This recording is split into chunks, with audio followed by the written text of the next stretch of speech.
Oh, there we go. Hello, Adele. How are you? Hello, I'm good. How are you? I'm good, thank you. Welcome to another one of the series. This is awesome. Today, we are focusing on the sacral chakra. Okay, so this is the second chakra in our series. And you've said what we're doing is we're working from the bottom up. So last week we did the root chakra. So the next one up is now the sacral. So once again, I'm going to hand over to you. What is the sacral chakra? What does it do? Why do we need it? Let's go.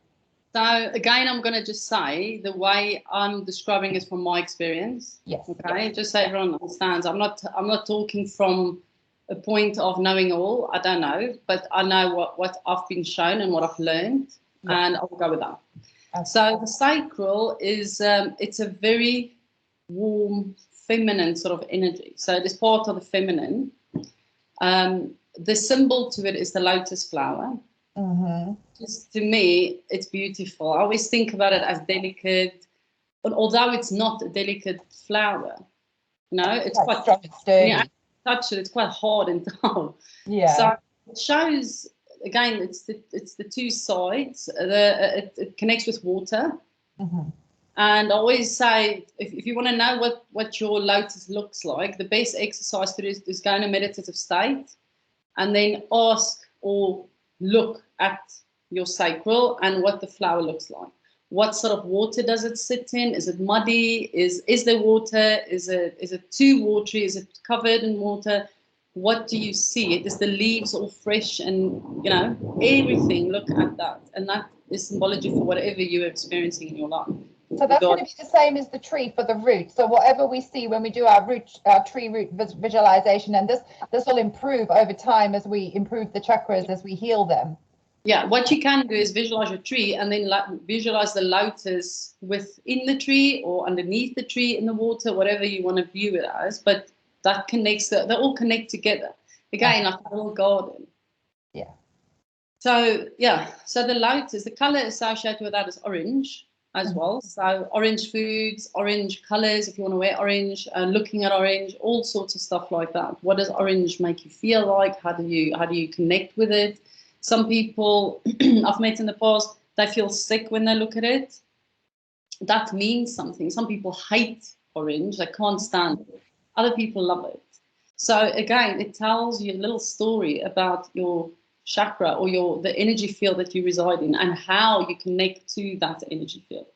Okay. It's about creativity because that's when life gets created, but also energetically or emotionally, spiritually, we create through the center. Now, the throat chakra also connects with the center because the throat chakra is also your communication center. But the two, one creates the thought, or one creates what you do with a thought, or something like that, right? So you have to understand how the two work together. Because when you talk to yourself, I'm not going to go too much in the throat, just a little. When you talk to yourself, what do you say? What do you create with your voice? Yeah. In dialogue or outer. So you have to look at it two ways. So when you think about the sacral, if you are created in a dark, dry, or dark, damp environment and it's not healthy, how you will communicate within yourself will also play a huge role because you will be negative about yourself. And for women especially, because of the way we've been brought up and to think and all of that, it will be a tough one. And for the men on the other side, it'll be difficult for them to connect with that because they struggle to connect with the feminine. Yeah. Because they're told all their life, you can't connect with the feminine. If you connect with the feminine, you are too feminine. So people that do art, like men doing art or anything like that, sometimes they want to do things, but they feel, oh, I can't because that shows too much of our femininity. So again, for male and female, it's not about being male or female. It's about what you do with that energy. It is a feminine. It's a soft. Again, this takes us back to what you said last week about the extremities of each chakra. You can either go extreme one way or extreme the other. So it's about finding that balance of the femininity of it. Yeah. Being comfortable with that energy, being comfortable with who you are within that feminine energy. So in other words, if you're a man and you are able to be you can say nice things with your words, you say things and you kind or whatever. sometimes other men will make fun of you because you are sensitive. Right? And I know that I mean it, but it is just the way society has made us view things. So again, it's just bringing us back to it's okay. It's okay to be feminine or to accept my feminine energy. Yeah. It doesn't make me different to what I am. It just makes me more balanced because I'm okay. It's okay to accept that I have a feminine side. I have a warm and soft side. I can share my emotions. I can cry. I can express. Because it's a very expressive energy, the chakra, the sacral chakra, because that's how we express how we feel, or how we feel inside us, how we create. So if we are happy with ourselves, we are generally quite friendly and things like that. You don't feel pressured or go in too much. So if we have an issue with our sacral chakra, if it's blocked or we're working in either one of the extremities, what are the symptoms of that going to be? How do you know if you've got an issue with your sacral chakra? So reproductive system, for a start, if we go in there, difficult periods maybe, or having a lot of symptoms regarding that, hormones, adrenaline. If you go into the lower areas, the intestine, part of the intestine, stuff like that in that area. So just understand. So yeah, on the physical, that sort of thing. Whether in an emotional or the feminine side or whatever, we will find insecurities, fears, victimization as well, not being able to express, holding on to things. Having a self-esteem is more with the solar plexus, but how we view ourselves, not self-esteem so much, but how we view ourselves, what we think we are. And also because it was developed between ages 7 and 14 with the sacral, you become more self-aware, right? You learned what you are more. You understand a little bit more of yourself. So you start to express in different ways. You might be drawing a lot, or you might be liking to play with clay. You might want to be outside and play with animals or something like that. So in that time, you also start to develop who you are, and you sort of become a teenager in this time as well, which is difficult. So it's emotional, very much with emotional, and growing up in the emotional. Wow. Being able to express is a big deal. And for a child in that age, what they were taught, how they were brought up, how they were taught, and how to be and how to speak, and what they can and can't say, has got a huge role. The parents have shut you down with information. You start to go inwards. You start talking inside, and you don't share. So you almost become drawn into yourself instead of being open and able to express who you are. And this is why being creative and expressing comes very close together, because it's part of the sacral. It links together. How you feel inside is how you express. It sounds like, without somebody having done work on their sacral, nearly every single person is going to have some kind of issue with the sacral. When you look at the symptoms of how people express problems with it, it seems like a lot of people will have this issue. Yeah, I would say so. I think the sacral is one of the hardest. Not that the others aren't, but I think with the root chakra, people are conditioned in a way to work, to do the stuff, so they know how to fall into that. But when it comes to the emotional side of things, it's very difficult because everyone's different.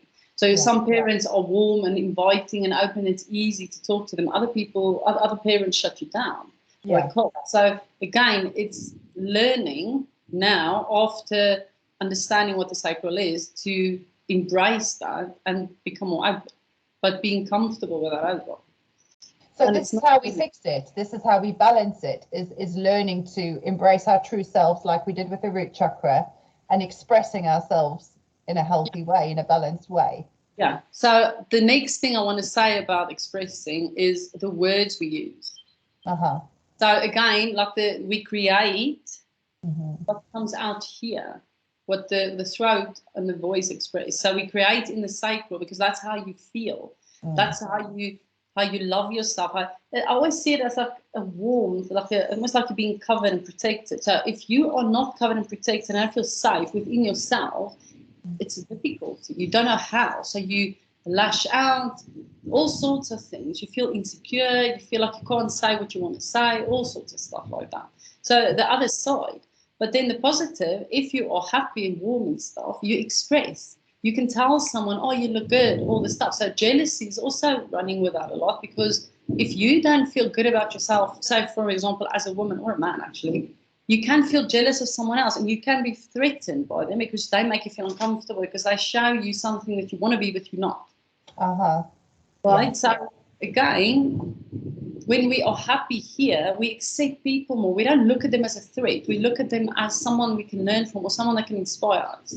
And then we go, oh, wow, actually, I look at it this way instead of this way. So it's a difference between jealousy and envy. Envy is a good thing, because to envy somebody is to aspire to be like them, to look at them and say, oh, I aspire to have these qualities. Jealousy is when you don't want somebody to have those qualities because you haven't got them. So yeah. So the thing is, it's a good thing to look at other people and think, wow, that's a really nice quality. Yeah. I'd like to be more like that, and then allow them to teach you, right? But if we have issues with the sacral and we're fearful and threatened and, you know, all that insecurity and stuff, then it's very difficult to learn from people, because you don't look at them in that way. You look at them in a threatening way. Look, I don't like it. You feel something from them. Instead of looking and thinking, what am I feeling? What is it showing me? You go into the negative straight away, because there's unresolved issues. Your lotus flower is in mud. Yeah. And then it becomes dark and heavy, because you can't flow in that water nicely, because there's too many blocks there. Wow, this is very interesting. Okay, so exercises, like we did with the grounding and the tree, what kind of exercises can we do to fix our lotus? So I would suggest, when you start to look at your lotus, change what needs to be changed. So if you see the water is muddy, for example, go into it. How does it make you feel? What comes to mind? What energy comes to mind? What is a change? Ask. Show me, why is my water muddy? And then see what comes to you. Write it down, and then work with that energy. And then work at clearing the water. If you see that your lotus flower is broken, or the leaves are falling out, or something like that, what does it mean? What do you feel about that? So work with that energy, look at it, and then try and clear it as you go on. So and understand that the flower is delicate, it's precious, and you work with gentleness, right? It's got to do with it's got a lot to do with gentleness as well, because the feminine is soft. And if you think about the womb, where you carry a child and all of that stuff, it is about creation. So create your new garden. Work. What do you get from it? How does it make you feel? Look into yourself in the sense of, what do you know for sure? What do you know about yourself?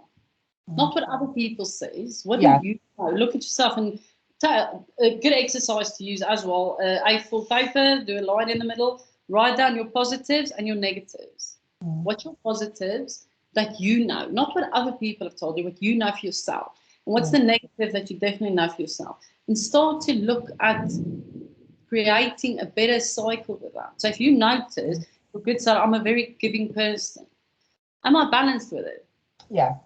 So if you're not balanced, if you give too much, then it's a negative. If you give in a good way, in a balanced way, that's a good thing. So good. Then you can work, right? If you notice you don't give much, you're not very giving and stuff, then you work on that. So look at each thing and break it down and start working on what you notice for yourself. Also, the healing with the sacral is also important, in the sense of that you need to accept who you are. It's also got to do with acceptance, right? Because you need to accept the person you are. And again, it's very important to use the right words here. Words are incredibly powerful. And when we create whatever we see here, it is going to be expressed in some sort of way. Yeah. So you have to be careful how you use the words. What do you use? Because words holds incredible power. Which is why they call it spelling. Yeah, exactly. Yeah. And you can easily, through jealousy and stuff, create curses for people. Gossip is the biggest, it's the biggest weapon within the cycle, because when we gossip about someone because we feel insecure, this is why we do it. When we gossip about someone, we cause damage to the person, but not only to them, it comes back to us. It does come back to us. Yeah, you can feel whether you like it or not. So if you nice to their face and then gossip behind their back, they feel that. They don't know at the time what they feel. But if they really want to know why they feel that way, they will get the answer and they'll come right to you. So it's important to understand the words we use about ourselves and about others brings back energy to us every time. This goes back to what I said last week as well about bringing it into the physical and looking at things logically, not spiritually. The brain will believe everything that it's told, and the brain is basically just following orders. It's following instructions. That's what it's built to do. So if you're constantly telling your brain, like you say, negative things about yourself, I'm fat, I'm fat, I'm fat, I'm fat. Your brain will then send signals to your body to produce more fat cells or to stop you from losing weight. This is a physical reaction that happens.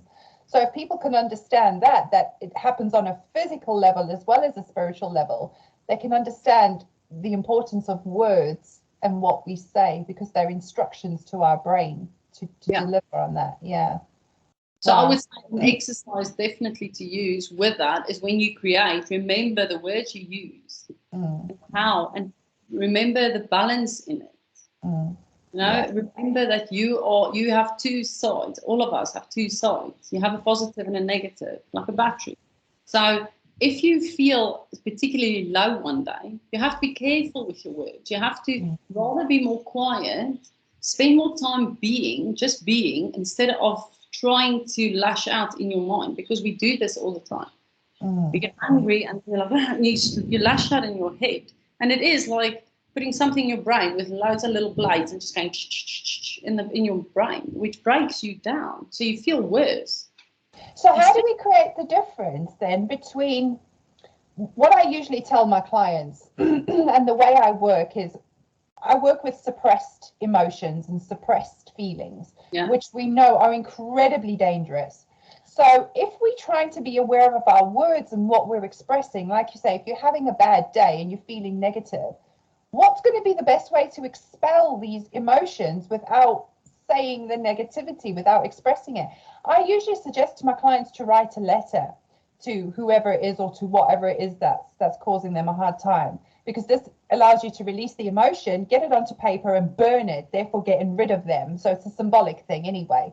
But would this then affect your sacral chakra by doing your releases, your 100%. Emotional releases?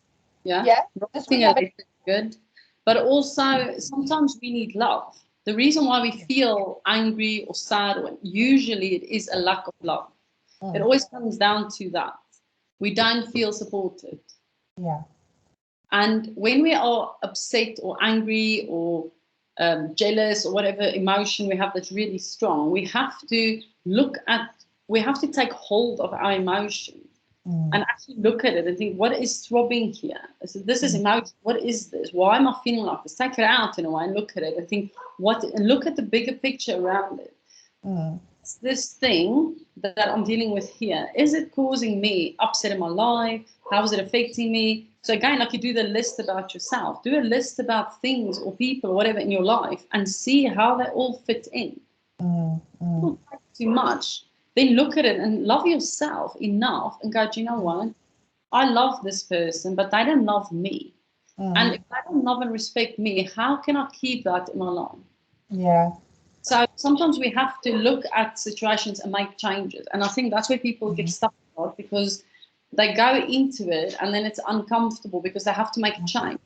And they can't make the change. It's too much. It feels too emotional. It's too overwhelming. Yeah. But then break it down into bits again. You just need to break it down until you get to the core of the problem. Then you can deal with it and you can go, do you know what? I don't have to make such a drastic change. I just need to say how I feel. Yeah. To express maybe. So then the problem becomes from this massive thing to this. And you start thinking, hang on, I need to do it this way. I need to look at it this way. And then you change again, and then you break down the energy with it. So in other words, the intense, huge energy that made you feel overwhelmed in and sad and depressed or whatever, emotionally down, we can now flip it, make it less of an issue because you break it down. So realize, you know what, if I just express how I feel, none of these things will be an issue. So that's what I need to learn. Become comfortable in saying how I feel. And then how I say it, the mannerisms and all this stuff, use the love in your heart to then express. I read once much further. Exactly what you're saying now. I did read once, and I thought this was a bit mind-blowing for me. Every action, every thought, every word that we use comes from either one of two emotions. Ultimately, it either comes from a love-based emotion or a fear-based emotion. And I've found that it does help to try and question yourself when you're expressing. If you want to express in a healthy way, you ask yourself, is this coming from love or is this coming from fear?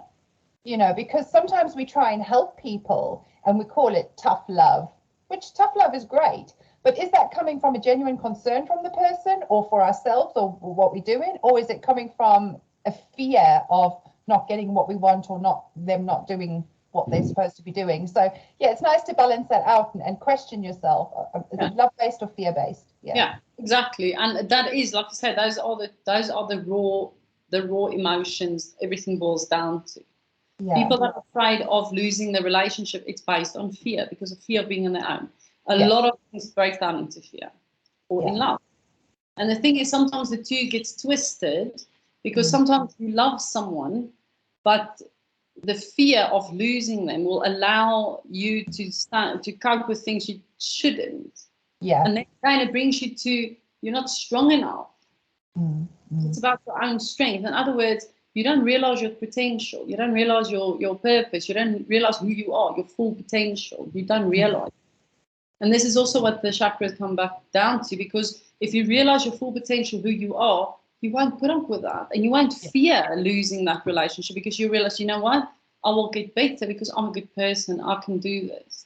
So it depends on what it is.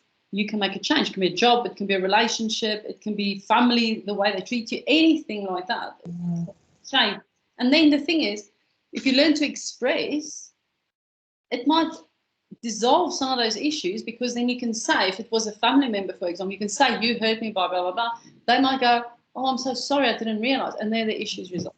Or they go the other way, and then the issue gets worse. But then you know what you're dealing with. Then you can handle it more. You can protect yourself more. You realize, okay, they don't really have my concern, so I need to step back or whatever. It's lessons in self-worth. Yeah, so that's the way to work with a sacral, is to go into yourself and see, how do you feel about situations. And it's no good saying, oh, my issue is my job. What about your job? Break it down. What about your job upsets you? Is it you? Is it your boss? Is it this place that you work? Is it the traveling? What is it? And then you can work around that. Maybe if changing jobs is an issue, maybe move then closer to work, something, make a different change to help with that situation. So you have to look at it from above, in a way, if that makes sense. Remove yourself from the emotion. Right, and then look at it and then think, well, okay, I can see what I need to do here. But something has to happen to fix this. And the thing is, a lot of the time we deal with all of that and there's still an issue. And if that's the case, we have to go inwards. We have to go, okay, go back from the beginning. And from years 7 to 14 years old, what happened in my life? What was life like? Why do I feel like this? And when you start looking back at that, it starts to create patterns, or you can then see, hang on, I've been like this since then. Why since then? And then go back. What do you remember? What do you remember? Sometimes people remember, sometimes I don't. And I sort of go, I'll tell them, if you can, ask your parents and stuff, what was I like as a child between 7 and 14, for example? What was I like? Tell me, because we don't always remember. And look at yourself as a teenager, when the emotions really comes to the fore, then you can see, what were you like? Were you sensitive? How did you react? How were you? Because that says a lot about it, because that's the raw you. that's the raw, real you that obviously developed, but that is where it all started. So what happened there? If you were made and now you are too afraid to speak your mind, maybe because it's you were bullied when you did speak your mind. So you can then go, oh yeah, I remember doing that. I remember. So this is why I'm like this now. But I'm not being now. Then you have a way to work through it and realize it's small. It's not as big as you think. This is where we can do our forgivenesses from the past, because inevitably a lot of these issues will be caused by outside people. If you think about the impact on us. So this is where it's important for us to understand and do our forgiveness. And once again, forgiveness is not about saying it's okay what you did. It's about saying I'm not going to allow what you did to continue to impact my life. Yeah, exactly. And that is the thing. Sometimes you can give forgiveness and get everything you want from it. But sometimes you can't. So then you have to accept. This is where the acceptance comes in again, because you have to accept, okay, this is my situation. This is as much as I can do. I'm never going to get an apology, but I'm okay with that, because at the end of the day, that doesn't say anything about me. It says something about the person that will apologize. And that's fine, because that's not on you. You work with what you have in front of you and you change. It doesn't matter if someone else doesn't. We are our own individual self. We have got our own little energy around us, our own energy field, like our garden.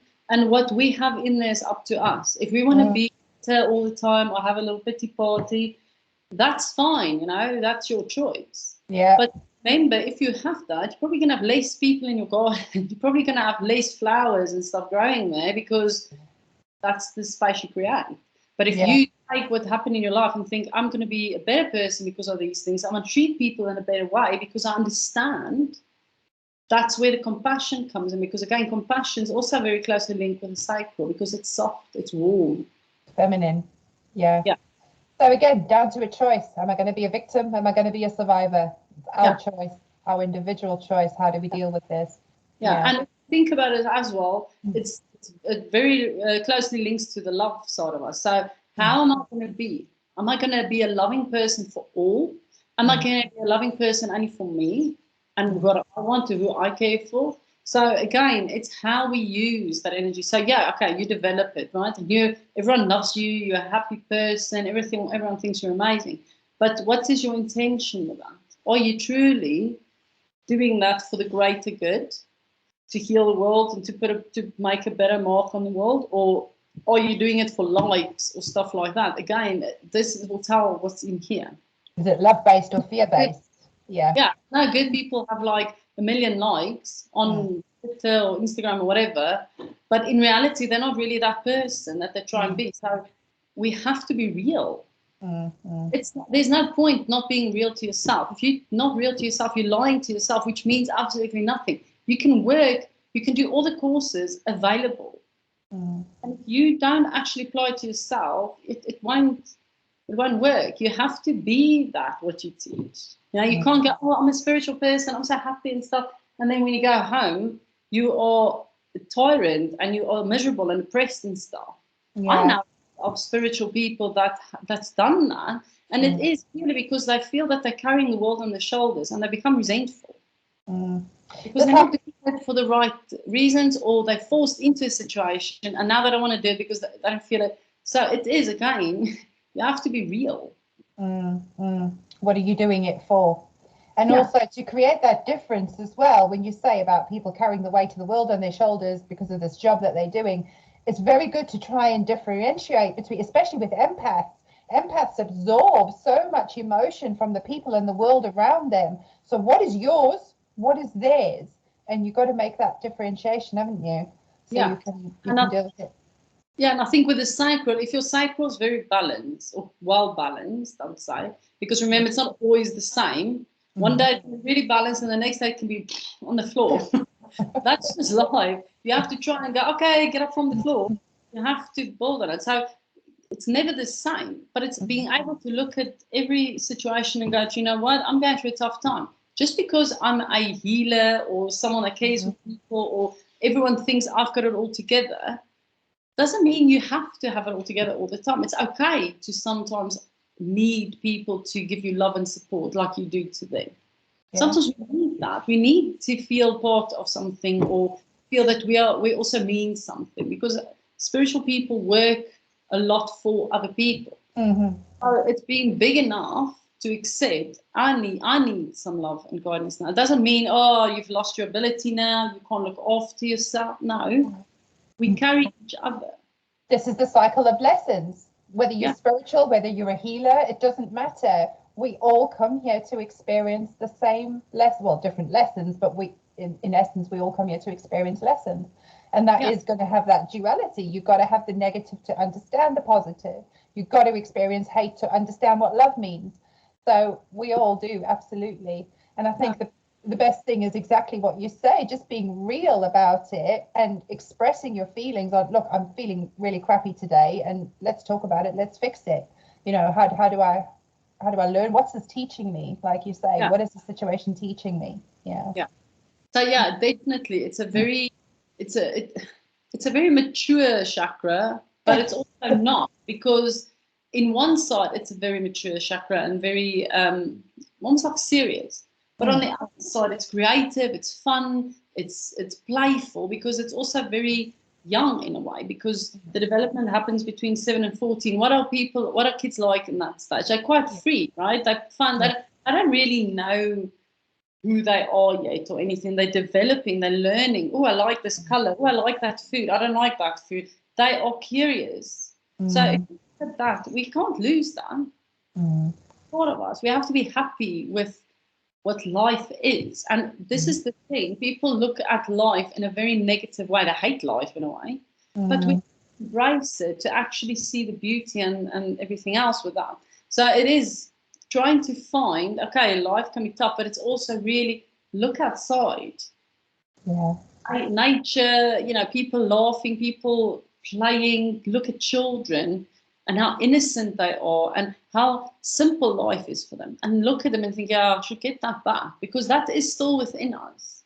I think it also helps with our manifestation by doing that. I often say, when you're a child, we have that sense of childlike wonder, like I believe in fairies and I believe in Santa and all that. And to believe in that magic as an adult, to be in touch with your inner child and believe in that magic as an adult, we can kind of believe the fact that, yes, miracles can occur. We can create the kind of life because we believe in the magic. So it is very important. But this is also the thing. This is where manifestation happens. This is where it starts. So this is why it's important to get it healthy, so that we manifest what we want and not manifest what we don't want. So this is another thing that we have to remember. We create through the sacral. So if we are negative in the sacral, we go into the negative there, we are going to create a negative energy. We're going to go into the lower frequencies. So it's important to heal with the sacral, start thinking and looking at things positively. There's two ways to look at it. It's like a fire. Be fearful of fire because, oh no, fire is destructive, it destroys everything. Okay, it does. Or look at the fire and think, I love it, it's warming, I can cook my food on there, I can go into a daze and just relax. It's how I look at it. Perspective. Right? Yeah. So you have to have the balance and realize there's two sides to everything. With the sacral, especially the sacral, I think that's where we create the balance. What balance do I want? What balance am I doing right now? And what balance should I be doing? Or what am I not doing? Or what am I doing that I shouldn't be doing? So question, when you look at yourself, what is happening around you? Am I balanced? Some people hate balance. They go, oh, balance is like almost like you're stagnant. It's not about that, because balance is like being on a seesaw. One moment it's a game. You're up and down, and you're up and down. You're riding a seesaw with people and situations around you. So you're never going to be, I'm balanced, so I'm just like this. You're not. No. It changes every second of the day, because you can be balanced now and think, oh, I feel amazing. Then someone phones you and shouts down the phone at you. Well, then you're not balanced, are you? You're like, well, you're annoyed. So it's like going, no, I'm not going to allow this to change how I am. So I'm still going to be polite, and because this is who I am. and I'm not going to allow this to really ruin my day. I'm going to try and calm the situation, and we can do that. Or I can fly off the handle and create a huge issue. That's a constant monitoring. Yeah, it's very difficult to monitor something like this, but it is doable. When I was practicing my manifestation, like I say, when you correct yourself, sometimes you have to do it 20 times a day. You know, you have to keep pulling back and correcting, but eventually you do get into that flow. Yeah, it becomes a habit. Yeah, yeah. It does become a habit. It becomes easier the more you do it. It's a discipline. And again, I would say discipline also runs closely with the sacral, because if you want to create, you need to be disciplined. Yeah. It works like that. If you want to create a garden, you need to be disciplined. You need to get out there and dig and plant and all that stuff, right? Yeah. So it is, we have to work at it. We have to. We can't just sit back and go, oh, if I do 5 minutes meditation, that will bring me. No, it doesn't work. Meditation is meditation. It's just the point of, it's just a starting point. It's like trying to run a marathon, but you only stand at the beginning. Yeah. You never actually go. Every year you just go stand, you just start, and then you're there. You've got to dedicate yourself. You need to run the whole marathon, right? You need to do the training before and everything, yes, but you have to run it to actually succeed. You can't just go, oh, I'm going to train. Okay, I'm going to train, yeah. So I'm going to go to the class, I'm going to sit there in meditation. And I can just sit there and close my eyes and meditate and go, well, I didn't really get anything, because I'm not actually expanding, not pushing myself. I'm going, why am I not getting something? Why do I feel like it? Question it and then go deeper till you get to the point. And when we understand that the speed at which we can manifest a good life, a comfortable life for ourselves depends on us. Yes. That's where the hard part is, because we control how quickly or slowly this thing happens for us. And sometimes, yes, things don't work out the way we plan, but it doesn't mean that it's not. No, it doesn't mean it's not going to work out. Sometimes it's not the timing that we want. Yeah. Sometimes there's something else that has to happen before we get that thing that we want. Sometimes the way we think, oh, I want this thing, but then 5 minutes later, basically say with my own mouth how I'm not going to get it. Then we cancel it out. So yeah, it's not going to do anything. You go, oh, I do meditation, I do a manifestation every day. I don't get what I want. What do? Well, I ask for money. But when you say 10 minutes later, you say something like, oh, I'll never make so much money. Yeah. Then you're cancelling it out. Out your own creation. Absolutely. Right? I think at this point, it's also very important to understand the difference between fate and destiny, because like you're saying, sometimes things happen that feel out of our control, things that are preordained. And the way I understood it was with this analogy when I was doing my past life, my future life progression. And you understand that with destiny, basically we're coming here and we want to get from point A to point B. That's our destiny. We're always going to get from point A to point B in this lifetime. Fate is and this is where our free will comes in. We can get from point A to point B any way we choose, because it's our free will. We can go down the motorway, we can go the back roads, we can go whichever way. And then you'll have fated experiences along those little roads that will help you to get to your destiny. So that helps to put it into perspective as well, and understand that, yes, sometimes, like you say, we'll do the manifestation and we'll not be creating for many reasons. One, because there's a conflict between what we're saying, feeling and projecting. And two, because sometimes there's destiny or fate at play that have to bring these situations that we've already decided I want to learn when I come to Earth. You know, so it's about figuring that out. Yeah, but the key is not to give up. It's just to go with it and learn and learn. Yeah. But I feel specifically now people are at a point where they really need to take responsibility for who they are. Yeah. We don't have a choice anymore. Everything in our life is because of us. Mm-hmm.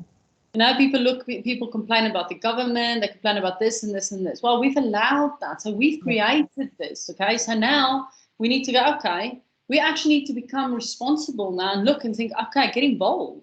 Mm-hmm. Get involved with what's happening around you. Who are you? Are you actually positive? Are you bringing anything good to the society that you're living in? Mm-hmm. Are you applying to the system or not the system, but the real system? Yeah. Are you playing? Or are you actually encouraging and helping people? Are you breaking people down? What are you? But sacral, again, brings attention to that with love. Yeah, because it's not... It holds us, right? The lotus is there, it's being held. Whether it's mud water, whether it's clear water, whether it's just dry soil, it still holds us. Yeah. The universe is holding us. We're still here, we're still alive, we still plod along every day. So we are still here. Nothing changes. We need to ask why. Why is it not changing? Why am I not changing? What is stopping me from changing? What fears is holding me back? Yeah, because we create collectively as well as, and I think this is why what you're saying now about changing things on an individual level, especially when we're talking about the state of the world and what's going on, and you know, we're all trying to move society into something better right now, and to understand that we create collectively, that's a big thing. I wrote about this the other day, and I posted something about critical mass. So we need to get to a point where the critical mass is basically the greater number of people that put their focus on either the negativity or the positivity. You know, are we creating something new, or are we just going to do as we're told and follow somebody else's path that they want us to follow?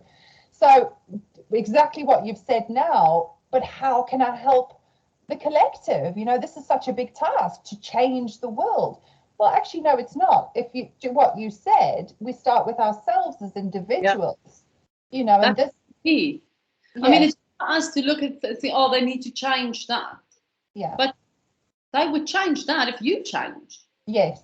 Yeah, each individual person. If we want to change the government, we cannot do it one at a time. Yeah. We can't. We have to be together. So if everyone goes, we're not liking this government, for example, then we all stand up and go, hey, government, we don't like this. So what are we going to do? How are we going to change this, right? Yeah. We don't use violence. We don't use fear tactics because then we are fighting fire with fire. Yeah. We can't. We have to speak our truth and go, we're not happy with this. This is not fair. And then as adults, deal with that situation, right? So people have to get involved and speak their truth.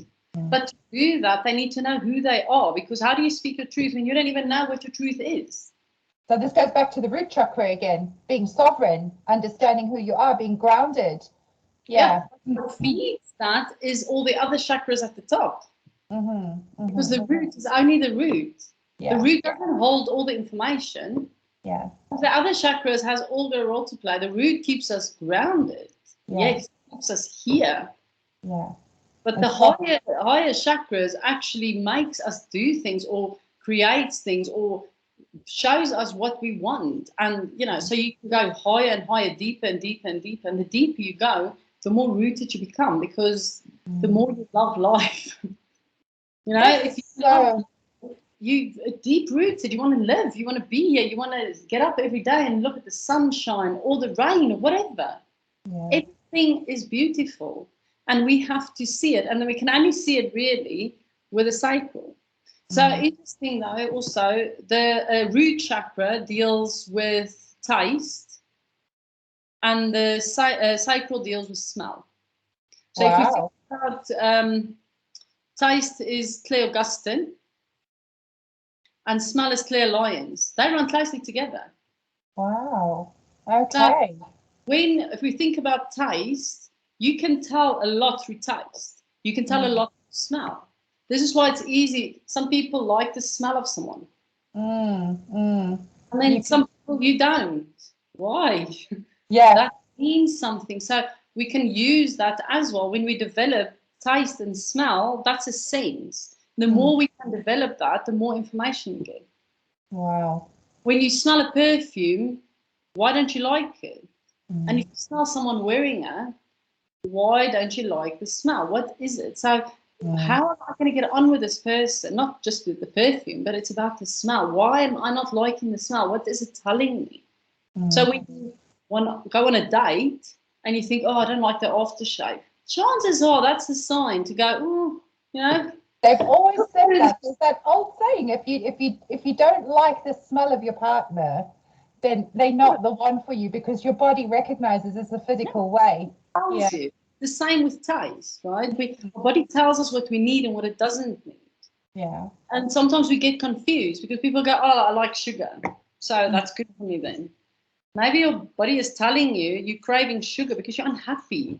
So she wants sweetness all the time. Yeah, symbolic. Could be symbolic. It tells you something. So when we develop the chakras, we also develop our senses and we become stronger, so we can tell what's right and wrong for us more, or what to look out for, what not to look out for.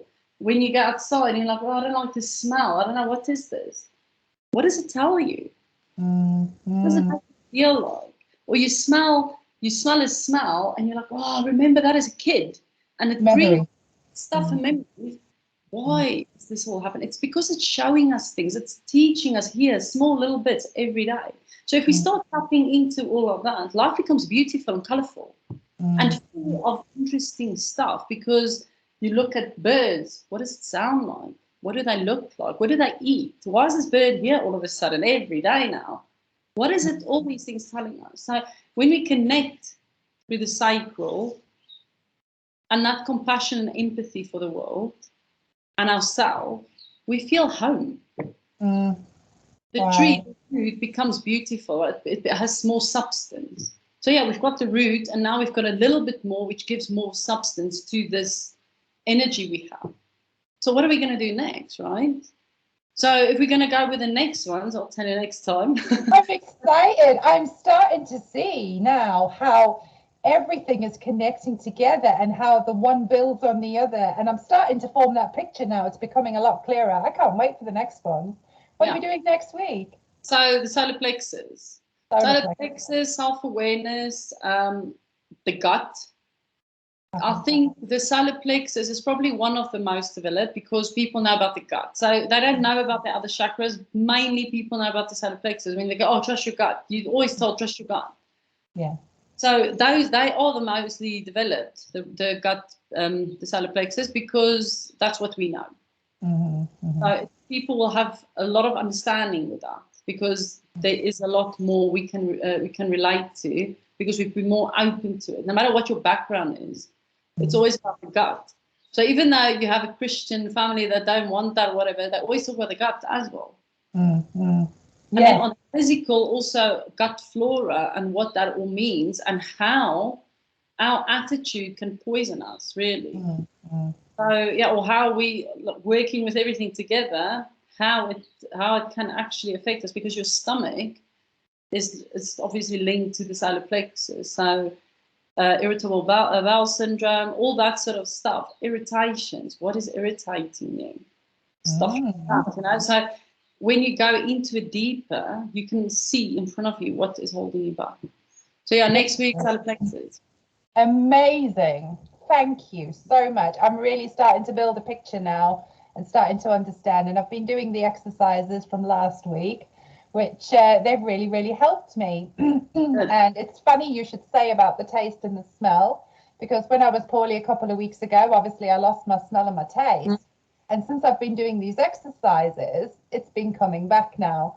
So that's very amazing what you've said about that. So this week, we're going to do some solar plexus exercises. So this is going to be a visualization of your lotus, what water your lotus is sitting in. Let's do visualizations to heal those lotus flowers, fix the water around it, smell it. There we go. Taste it. So use the two senses as well when you use this, the root and the sacral. Use the senses as well, taste and smell, and see what you get from that. Smell the food. Smell it.